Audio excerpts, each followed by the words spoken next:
Como creyentes en Cristo, debemos internalizar la palabra de Dios como personalmente aplicable y contarle a todos acerca de la salvación y el amor constante del Señor. La semana pasada estudiamos los primeros 8 versículos del Salmo 40. Hoy intentaremos terminar el Salmo. Por favor, abren sus Biblias conmigo en el Salmo 40.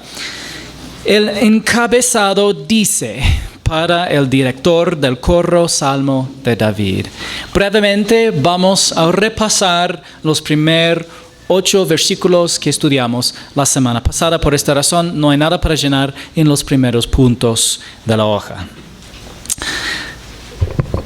Vimos la semana pasada que este salmo estaba destinado a ser cantado por el coro levítico y que uno de los grandes logros de David fue establecer el coro compuesto por músicos expertos en voz, percusión, cuerdas y viento.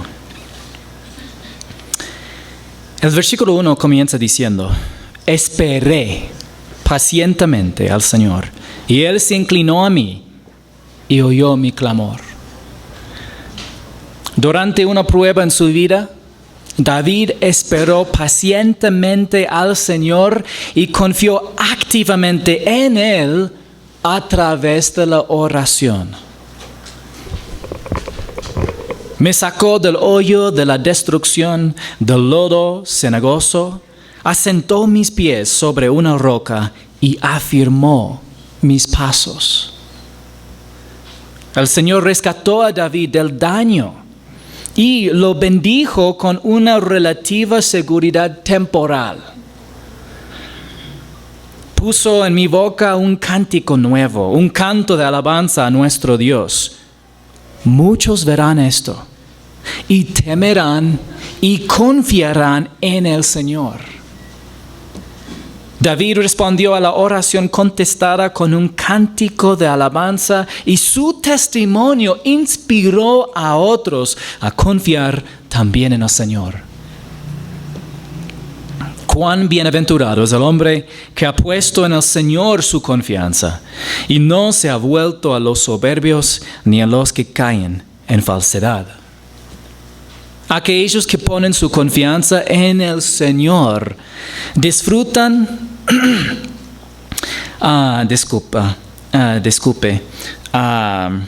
más bien gozan y no recurren a personas autosuficientes. Experimentan un gozo interior que trasciende las circunstancias. Muchas son, Señor Dios mío, las maravillas que tú has hecho y muchos tus designios para con nosotros. Nadie hay que se compare contigo. Si los anunciara y hablara de ellos, no podrían ser enumerados. David decidió contarles a otros acerca de las obras y planes del Señor para nosotros. Sacrificio y ofrenda de cereal no has deseado, me has abierto los oídos. Holocausto y ofrenda por el pecado no has pedido. Entonces dije, aquí estoy. En el rollo del libro está escrito de mí, me deleito en hacer tu voluntad, Dios mío. Tu ley está dentro de mi corazón. David presentó su vida como un sacrificio vivo y consideró que el mayor propósito de su vida era hacer la voluntad del Señor. Hasta ahí llegamos la semana pasada. Pero todavía tenemos un poco de aplicación para versículos 6 al 8. Porque ¿dónde se escribió en el Antiguo Testamento que David había venido a hacer la voluntad de Dios? En la ley de Moisés encontramos estas instrucciones para el futuro rey de Israel. Entonces, desde el tiempo de Moisés fue anticipado que llegaría un día en que Israel tendría un rey.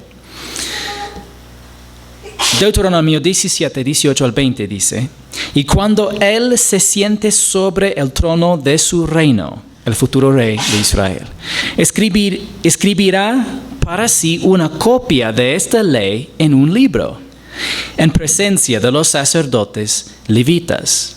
La tendrá consigo y la leerá todos los días de su vida, para que aprenda a temer al Señor su Dios, observando cuidadosamente todas las palabras de esta ley y estatutos, para que no se eleve su corazón sobre sus hermanos y no se desvíe del mandamiento ni a la derecha ni a la izquierda, a fin de que prolongue sus días en su reino, él y sus hijos en medio de Israel.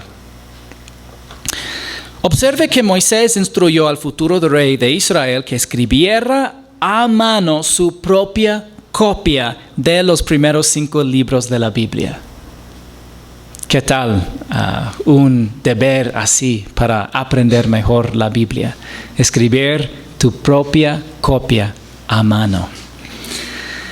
Esta copia debía ser revisada por los sacerdotes levíticos y autenticada como una copia exacta, sin errores. Luego debía dedicar su vida a estudiarla, memorizarla y hacer lo que dice. David consideraba que este texto se refería a él personalmente. ¿Y por qué? Porque era el rey de Israel. Entonces, cuando leyó instrucciones para el futuro rey de Israel, él dice, fue escrito en tu libro que mi propósito es hacer tu voluntad, porque las únicas instrucciones que tenemos, bueno, el texto es un poco más largo, pero las instrucciones principales para el futuro rey de Israel es conocer la palabra de Dios y hacer la voluntad de Dios. David internalizó los mandamientos de la palabra de Dios como personalmente aplicables.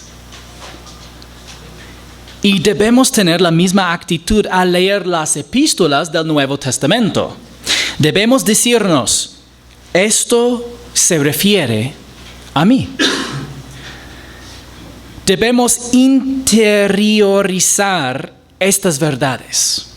Es decir, aquí está en la hoja, en las páginas de las Escrituras. Y permitimos que haya una transferencia de la página a nuestro corazón. Todo lo que dicen las epístolas del Nuevo Testamento sobre la identidad del creyente en Cristo se aplica a mí. Efesios 1, 3 al 7 dicen, bendito sea el Dios y Padre de nuestro Señor Jesucristo, que nos ha bendecido con toda bendición espiritual en los lugares celestiales en Cristo. Porque Dios nos escogió en Cristo antes de la fundación del mundo para que fuéramos santos y sin mancha delante de Él. En amor nos predestinó para adopción como hijos para sí mediante Jesucristo, conforme a la buena intención de su voluntad, para alabanza de la gloria de su gracia que gratuitamente ha impartido sobre nosotros en el amado Jesús. En Él tenemos redención, mediante su sangre, el perdón de nuestros pecados, según las riquezas de su gracia, su favor inmerecido. Como creyente en Cristo, puedes decir, soy bendecido, soy escogido, soy predestinado, soy redimido y soy perdonado. Como David, puedes decir, en el rollo del libro está escrito de mí.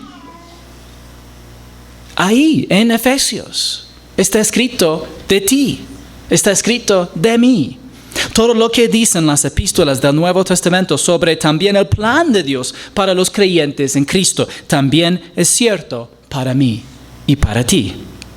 Efesios 4, 1 a 3 dice, yo pues, prisionero del Señor, hablando el apóstol Pablo a la iglesia de Éfeso, les ruego que ustedes vivan de una manera digna de la vocación con que han sido llamados. Según quien eres en Cristo, de vivir. Según ya quien eres en Cristo, que vivan con toda humildad y mansedumbre, con paciencia, soportándose unos a otros en amor. esforzándose por preservar la unidad del Espíritu en el vínculo de la paz. En otras traducciones aquí, vivan se traduce andan. Y de hecho, más después en Efesios se traduce andar. El andar del creyente se refiere a su manera de vivir. Efesios 4:17, esto digo pues y afirmo juntamente con el Señor, que ustedes ya no anden así como andan también los gentiles en la vanidad de su mente. Hablando de gente que no conocen a Cristo. Sean pues, capítulo 5, versículos 1 y 2, imitadores de Dios como hijos amados. Y anden en amor, así como también Cristo les amó y se dio a sí mismo por nosotros, ofrenda y sacrificio a Dios como fragrante aroma. La motivación de nuestra vida espiritual es el amor de Jesucristo, demostrado en la cruz de Calvario. Y también el ejemplo de seguir. Versículos 15 y 16. Por tanto, tengan cuidado cómo andan. No como insensatos, sino como sabios, aprovechando bien el tiempo, porque los días son malos. Estas epístolas del Nuevo Testamento fueron escritas especialmente para la iglesia, lo cual nosotros somos. Podemos leer estos principios y mandamientos e internalizarlos como personalmente aplicables a nuestras propias vidas. Claro que el apóstol Pablo escribía a los creyentes en Roma, Galacia, Corinto, Éfeso, Filipos, Colosas y Tesalónica. Pero al igual que ellos, también estamos en Cristo. ¿Notaste cuántas veces en Efesios capítulo 1 decía en Cristo, en Él, en el amado? Cada vez hablando de Jesús. Y entonces, esto refiere al creyente en Cristo, que ahora está identificado con Cristo. Y involucra ser miembro de la Iglesia universal. Entonces, recuerden, hermanos, que nosotros, antes de la salvación por la fe sola en Jesucristo, antes de la fe en Jesús, nosotros estuvimos no en Cristo, sino en Adán, identificados con Él y con su pecado de desobediencia. Y cuando ponemos nuestra fe en Jesús, en este momento entramos en Cristo. La Biblia dice en Cristo, hablando de una nueva identidad. ¿Ya? Como tú naciste un ecuatoriano. ¿Ya?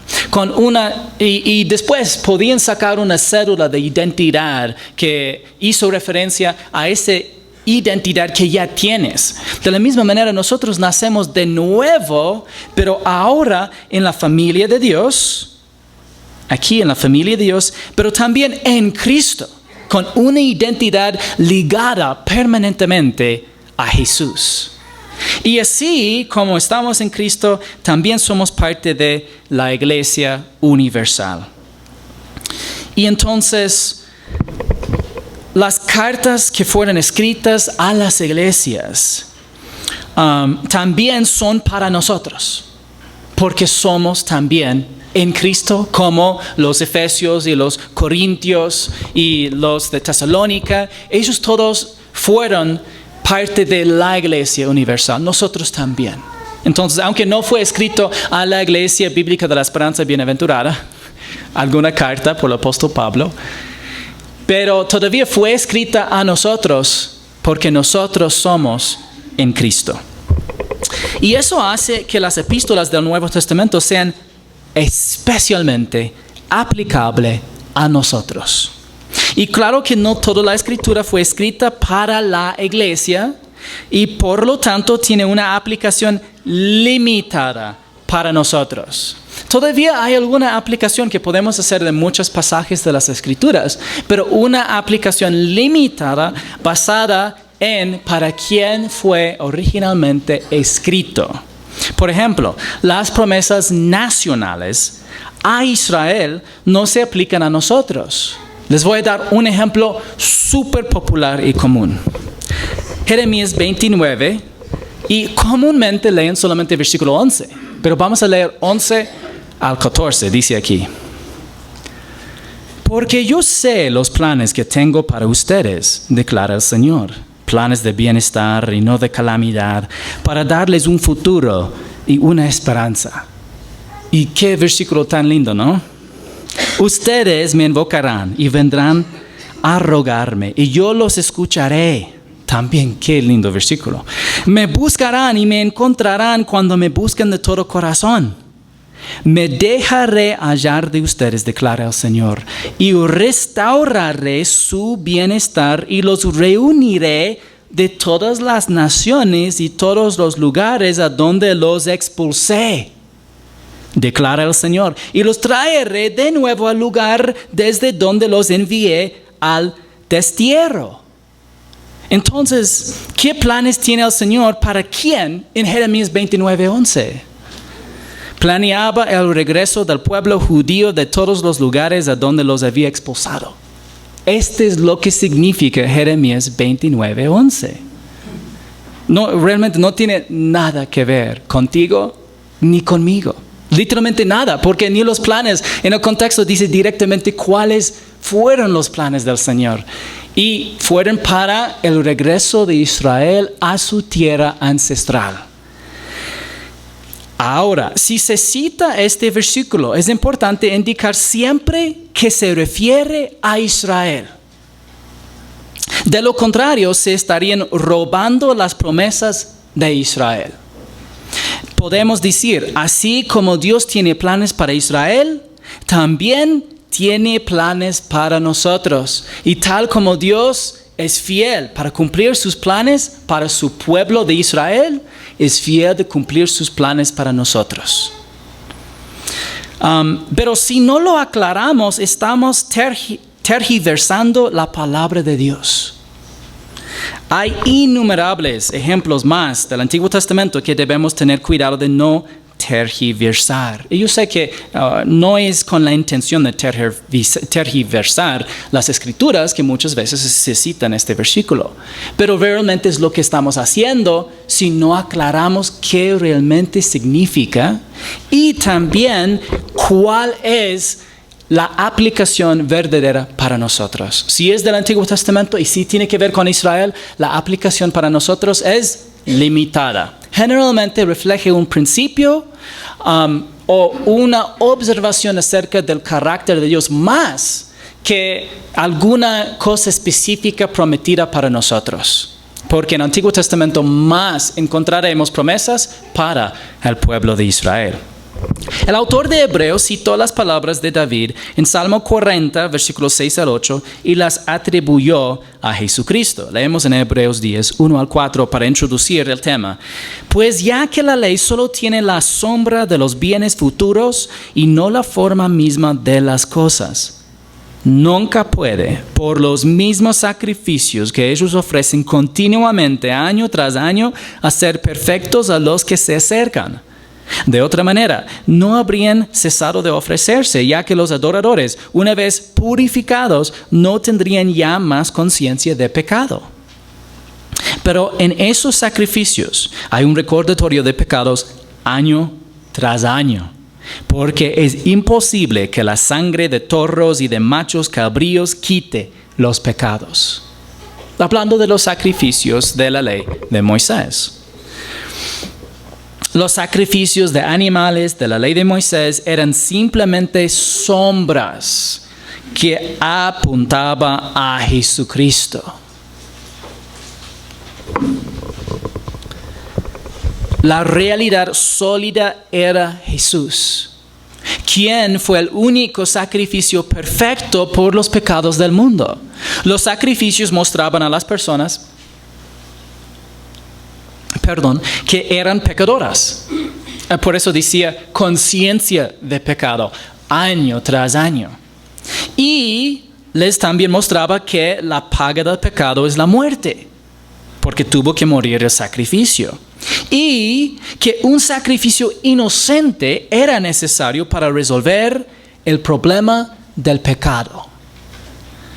Los sacrificios de animales podían cubrir sus pecados, pero nunca borrarlos para siempre o quitarlos para siempre. Por lo cual, al entrar Cristo en el mundo, dice, sacrificio y ofrenda no es querido, pero un cuerpo has preparado para mí. En holocaustos y sacrificios por el pecado no te has complacido. Entonces dije, aquí estoy. Yo he venido en el rollo del libro, está escrito de mí, para hacer tu voluntad. Ahora, ¿qué quiere decir el autor de Hebreos? Es posible que Jesús haya mencionado estas palabras de David en su vida. O el autor de Hebreos estuviera diciendo que Jesús cumplió de forma más significativa lo expresado por David. Entonces, por un lado puede ser de que Jesús literalmente citó las palabras de David en un momento en su vida. O puede ser que él cumplió el significado más significativo de ese pasaje en su vida, aunque David lo expresó. Habiendo dicho anteriormente, sacrificios y ofrendas y holocaustos y sacrificios por el pecado no has querido, ni en ellos tú has complacido. Tú te has complacido, los cuales se ofrecen según la ley. Entonces dijo, he aquí, yo he venido para hacer tu voluntad. Él quita lo primero para establecer lo segundo.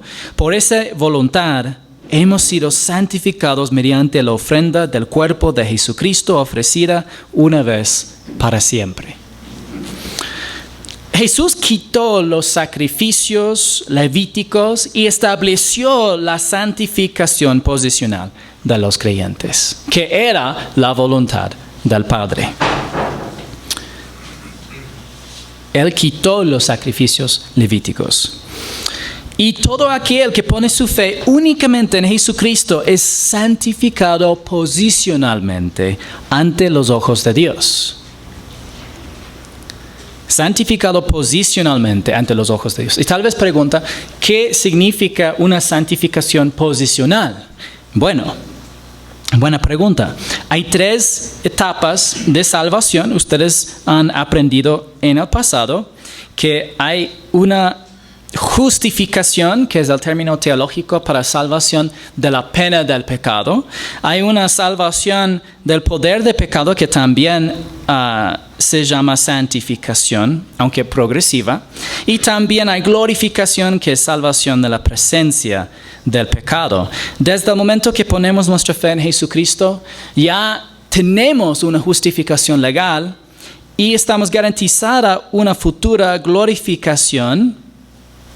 Aunque no todos los creyentes van a recibir las mismas recompensas en el cielo, pero estarán en el cielo en cuerpos de inmortalidad. Pero lo que no se garantiza es la santificación o salvación del poder de pecado en nuestras vidas, porque depende de respuestas continuas diariamente a la palabra de Dios, la voluntad del Señor, y también de ser empoderado por la gracia de Dios y su Espíritu diariamente. Sin embargo, también hay 3 etapas de santificación. 3 etapas de santificación. Y este versículo que leemos hace referencia a la primera etapa de santificación, una santificación posicional. Cuando ponemos nuestra fe en Jesucristo, somos santificados posicionalmente, lo que significa que somos apartados para Dios, para que ya le pertenezcamos, y significa que el Padre legalmente nos ve como sin pecado y justos porque estamos identificados con su Hijo. Esta es la santificación posicional. Y por eso el apóstol Pablo pudo escribir a los corintios, que obviamente luchaban con la santificación progresiva de forma práctica en sus vidas, pero todavía les dijo: y esto eran algunos de ustedes, pero fueron lavados, fueron santificados, pero fueron justificados en el nombre del Señor Jesucristo y en el Espíritu de nuestro Dios. Entonces se ve que hay una especie de santificación que ocurre en el mismo momento de la justificación. En el mismo momento que Dios te declara justo por la fe en Jesús, también te aparta para Él. Y tú perteneces a Él permanentemente, eternamente, y nadie te puede quitar de las manos del Señor. Pero cuando somos llenos del Espíritu Santo y permanecemos en comunión y dependencia activa diaria en Cristo y caminamos por fe, experimentamos una santificación progresiva. Es la segunda etapa. Y generalmente cuando hablamos de santificación, pensamos en la segunda etapa. Pero la segunda etapa es basada primero en nuestra identificación con Cristo que ocurrió en la primera etapa. La tercera etapa es cuando muramos. Nosotros seremos arrebatados y experimentaremos la santificación máxima o última y ya no pecaremos y seremos completamente justos. Ya no solamente justificados, no solamente en un proceso de aprender y reflejar la justicia de Dios, sino completamente justos, pero también completamente santificados y ya en cuerpos de gloria. Es el día que más nosotros anhelamos ver. Pero ¿qué hizo posible toda la santificación? Todo el proceso de santificación, todavía ese proceso está basado en este versículo, por esa voluntad del Padre. Hemos sido santificados mediante la ofrenda del cuerpo de Cristo. Solo mediante la ofrenda del cuerpo de Jesucristo como sacrificio sustitutivo pudimos ser santificados posicionalmente ante Dios. Es la única razón. No hay ningún esfuerzo, no hay algún mérito propio que nos puede ser santos a los ojos de Dios y para pertenecer a Él permanentemente. Tuvo que ser basada en la obra terminada y completa de Jesucristo en la cruz de Calvario. Él tuvo que morir por nuestros pecados en la cruz. Y ahora, ¿cuántas veces fue ofrecido Jesús como sacrificio? Una sola vez para siempre. No solamente una vez y tal vez en algún momento en el futuro. Una vez y ya jamás otra vez. Jesús murió por los pecados del mundo una vez para siempre. Y es importante, quiero hacer una aclaración. La misa católica contradice esta importante verdad. Creen que el pan se transforma literalmente en el cuerpo y la sangre del Señor y que es sacrificado de nuevo cada misa. En completa contradicción de lo que vemos. En vez de decir una vez para siempre, ellos dicen todos los días. Pero al mismo tiempo afirman que es un sacrificio sin sangre. Y ambas creencias son antibíblicas. Por eso los creyentes no deben participar en ningún tipo de misa católica, ya que es antibíblica y de hecho herética. El fundamento de toda nuestra fe cristiana es la muerte de Jesús en la cruz, una sola vez, para siempre. Animo a los creyentes a que se separen por completo de las bodas, bautizos, primeras comuniones o cualquier otra ceremonia católica, ya que todas implican la misa. No sé si han anotado. Lo cual, la misa católica contradice directamente la verdad más fundamental y esencial de la palabra de Dios, que Jesús murió una vez para siempre. Espero que entiendan por qué les animo de hacer esta aplicación en sus vidas. ¿Ya? Y les digo porque es algo sumamente ofensivo para Dios, porque están negando la obra terminada de Jesús cada vez que celebran la misa. Completamente diferente de lo que nosotros vamos a celebrar esta mañana. Vamos a celebrar la Santa Cena, pero con un significado completamente diferente. No estamos aquí para decir que Jesús está siendo ofrecido otra vez. Estamos aquí para decir, estamos recordando que fue una vez para siempre. Incluso estamos declarando su muerte hasta que venga.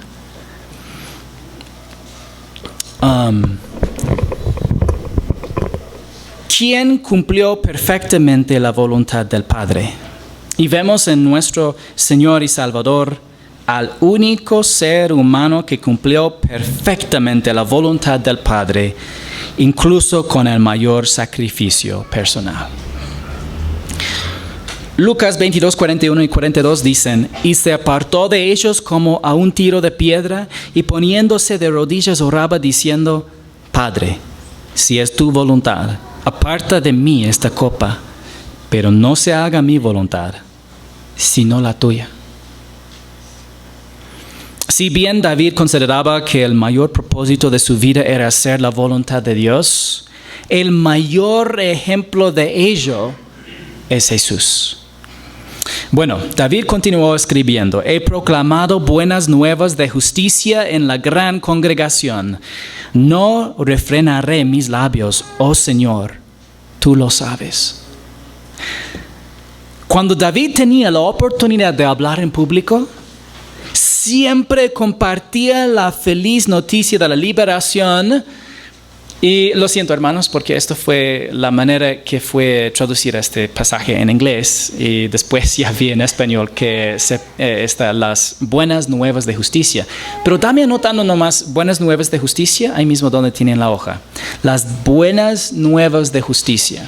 Porque de hecho, como yo vi una diferencia entre cómo fue en inglés y cómo fue en español, yo buscaba en griego y fue más precisa en español. Buenas nuevas de justicia. Cuando estás en público, por temor a los hombres, no mencionas quién es Jesús y lo que ha dicho por ti. Siempre es alentador ver a atletas profesionales usar su plataforma para compartir el Evangelio en conferencias de prensa y en entrevistas. De hecho, David hizo lo mismo como rey de Israel. Ocupó su plataforma como oportunidad para compartir el Evangelio. Y cuando estaba en la gran congregación, compartió con todos lo que Dios había hecho por él. Al igual que David, también tenemos buenas nuevas de justicia. El Evangelio literalmente significa buenas nuevas, buena noticia. Y relata cómo el Señor es el único justo, que nos rescató de la paga del pecado mediante su propia muerte en la cruz. David continuó diciendo: no he escondido tu justicia dentro de mi corazón, he proclamado tu fidelidad y tu salvación. No he ocultado a la gran congregación tu misericordia y tu fidelidad. ¿Por qué diría David que no ha escondido su justicia dentro de su corazón? Específicamente dice: no he escondido. ¿Ya? Y la razón es porque incluso para un rey existe la presión de no compartir con otros la persona y la obra del Señor Jesús. En el Israel del primer siglo, las autoridades tenían miedo de proclamar abiertamente su fe en Jesucristo. Juan 12, 42 a 43, que vimos hace un mes. Sin embargo, muchos, aun de los gobernantes, creyeron en él, pero por causa de los fariseos no lo confesaban para no ser expulsados de la sinagoga. Hasta los gobernantes tenían miedo, porque amaban más el reconocimiento de los hombres que el reconocimiento de Dios. Estos hombres eran creyentes genuinos, hijos de luz y poseedores de la vida eterna, pero temían a los hombres y amaban la gloria o reconocimiento que viene del hombre. Ahora compáralos con David, quien sin vergüenza compartió con todos sobre la fidelidad y salvación del Señor, lo mismo como hizo el apóstol Pablo, que escribió en Romanos 1, 16 y 17, porque no me avergüenzo del Evangelio, porque es el poder de Dios para la salvación de todo el que cree, del judío primeramente y también del griego. Porque en el Evangelio la justicia de Dios se revela por fe y para fe, como está escrito: mas el justo por la fe vivirá. Pablo no se avergonzaba del Evangelio porque es el poder de Dios para la salvación. Tú y yo también podemos compartir abiertamente el Evangelio con otros, sabiendo que es el poder de Dios para salvación. ¿Qué nos dice el Evangelio? Nos dice que Jesús es Dios, 100% Dios, que se hizo hombre, 100% hombre, humano. Vivió una vida sin pecado, lo que lo calificó para ser un sacrificio, un sustituto para la humanidad. Recuerden que los sacrificios que los hijos de Israel traían debían ser inmaculados, sin mancha, lo que representaba la impecabilidad. Solo un hombre sin pecado puede morir por los pecados del mundo. Y por eso es imposible que nos salvemos a nosotros mismos mediante buenas obras o incluso sinceros intentos de guardar los mandamientos de Dios. Por mucho que nos esforcemos, seguimos siendo pecadores, condenados, que merecen la muerte y la separación eterna de Dios en un lugar de sufrimiento consciente que se llama lago de fuego. Este sigue siendo lo que nosotros merecemos. Entonces necesitábamos un Salvador y Jesús es ese Salvador. Él murió en la cruz por nuestros pecados como nuestro sustituto, lo que significa que tomó nuestro lugar. Dice 1 Pedro 3:18, porque también Cristo murió por los pecados una sola vez, el justo por los injustos. ¿Quién es el justo? ¿Y quiénes son los injustos? Nosotros. Para llevarnos a Dios muerto en la carne, pero vivificado en el Espíritu. Todos nuestros pecados pasados, presentes y futuros fueron derramados sobre Él y juzgados.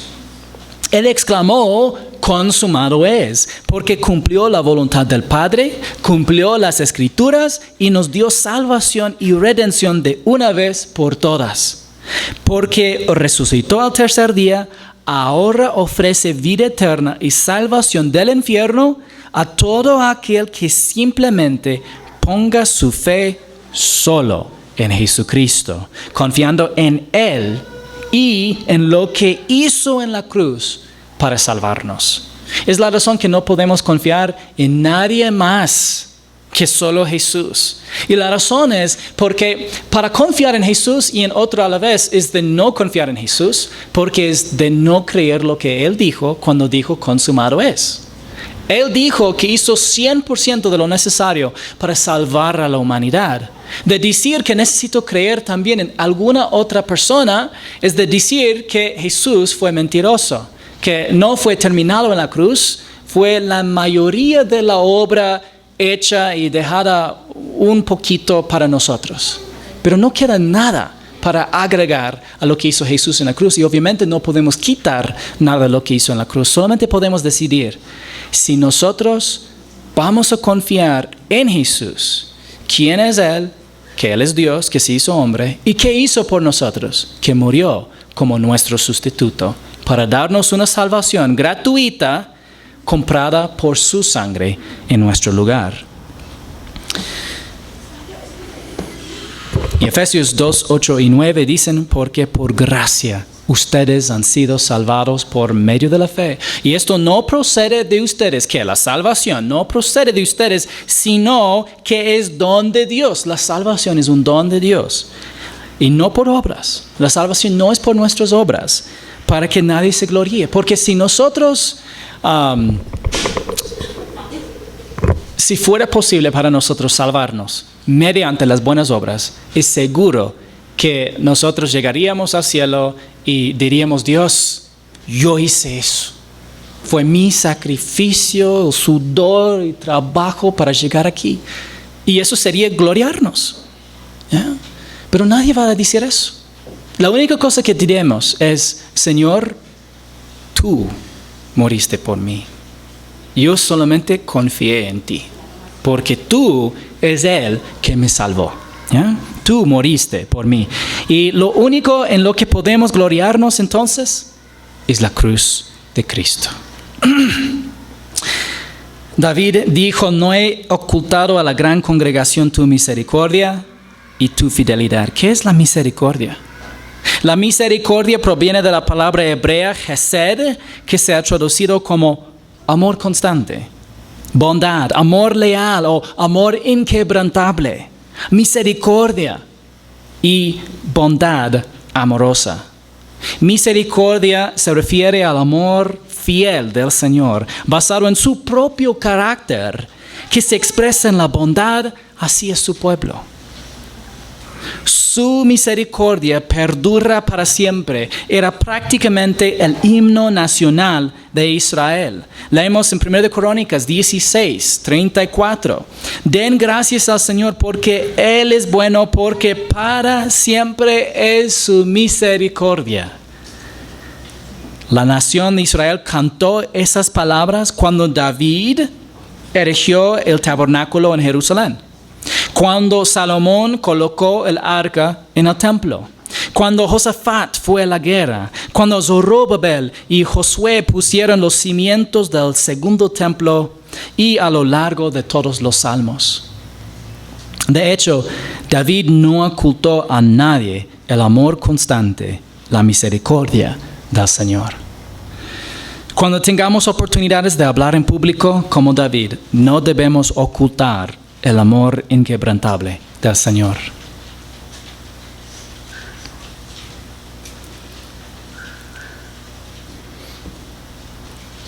David dijo, tú, oh Señor, no retengas tu compasión de mí. Tu misericordia y tu fidelidad me guarden continuamente. ¿Crees eso? David conocía el carácter revelado del Señor y confiaba en Él, su amor constante y su fidelidad. Él realmente conocía cómo es el Señor.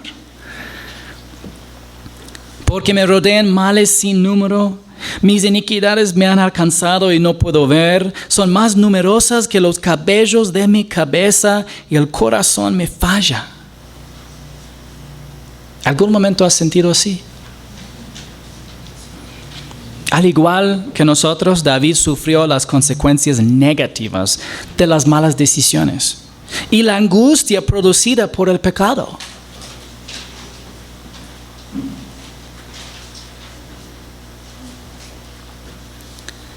¿Por qué David dice que sus iniquidades son más numerosas que los cabellos de su cabeza?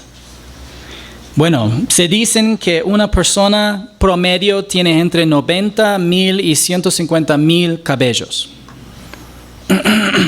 Yo probablemente tengo unos 45,000.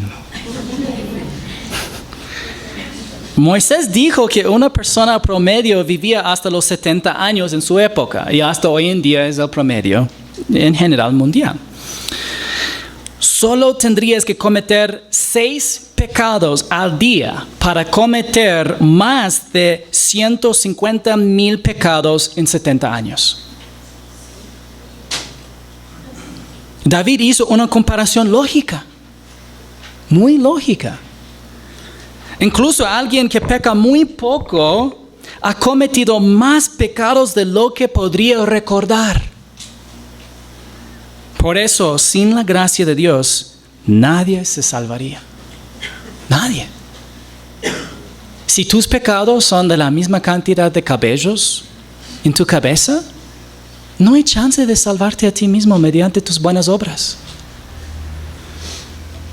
Marcos 10, 23 al 27 dicen algo que hemos leído en el pasado, pero el versículo 27 dice: mirándolos, Jesús dijo, para los hombres es imposible la salvación, pero no para Dios, porque todas las cosas son posibles para Dios. La salvación es imposible para el hombre. Por favor, busquen este pasaje después en la casa y lee por completo. No tenemos tiempo esta mañana.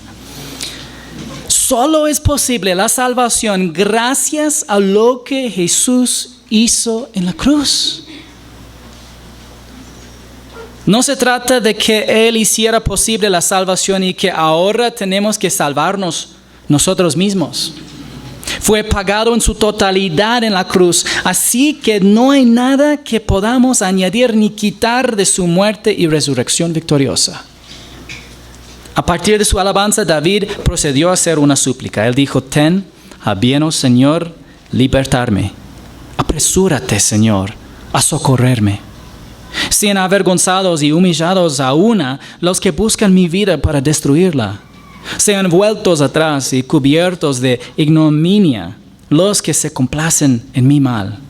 Queden atónitos a causa de su vergüenza los que me dicen, ajá, ajá.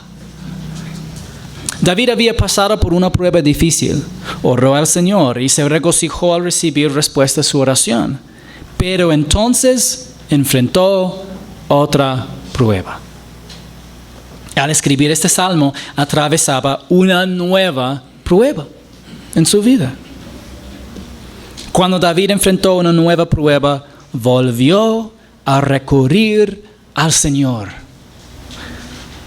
Lamentablemente, en un mundo maldecido por el pecado, siempre encontraremos a alguien que se complazca en nuestro dolor.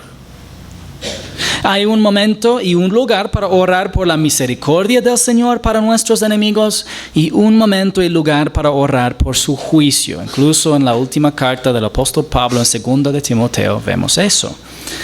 Pero quizás una buena regla general sería no considerar orar por juicio a menos que tu vida esté en juego. Creo que simplifica un poco la pregunta acerca de cuándo hacer una oración que tiene el mismo estilo que algún salmo precatorio o de juicio para enemigos. Regocíjense y alégrense en ti todos los que te buscan.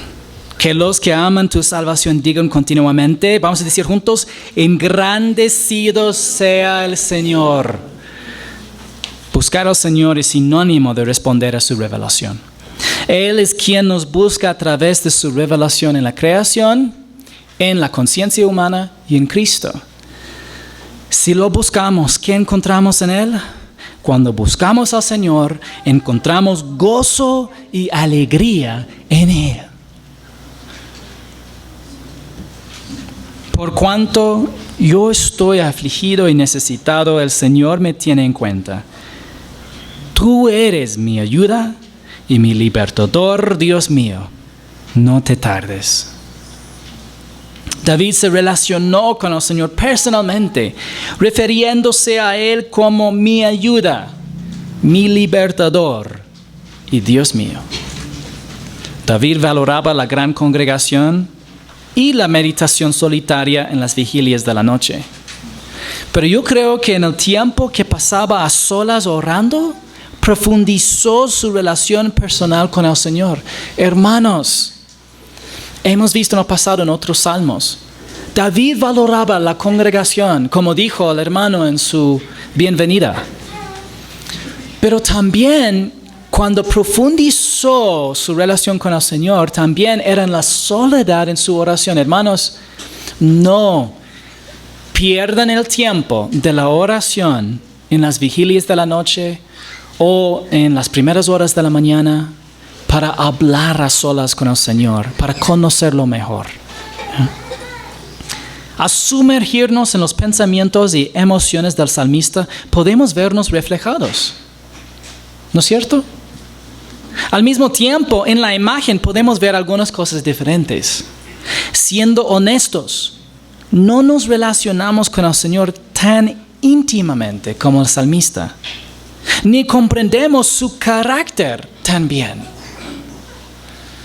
Si nos mantenemos mirándonos en el espejo de la palabra, el Espíritu Santo la usará para transformarnos, no solo para que comencemos a reflejar la misma relación que el salmista tuvo con el Señor, sino que comencemos a reflejar el carácter mismo del Señor. Que estas meditaciones en la palabra transformen nuestra percepción de nuestro mayor propósito en este mundo: hacer la voluntad del Señor. Y que internalicemos la palabra de Dios como algo personalmente aplicable a nuestras vidas cuando leemos las epístolas del Nuevo Testamento. Y que compartamos con todos sobre el amor inquebrantable del Señor. El pueblo de Dios dijo: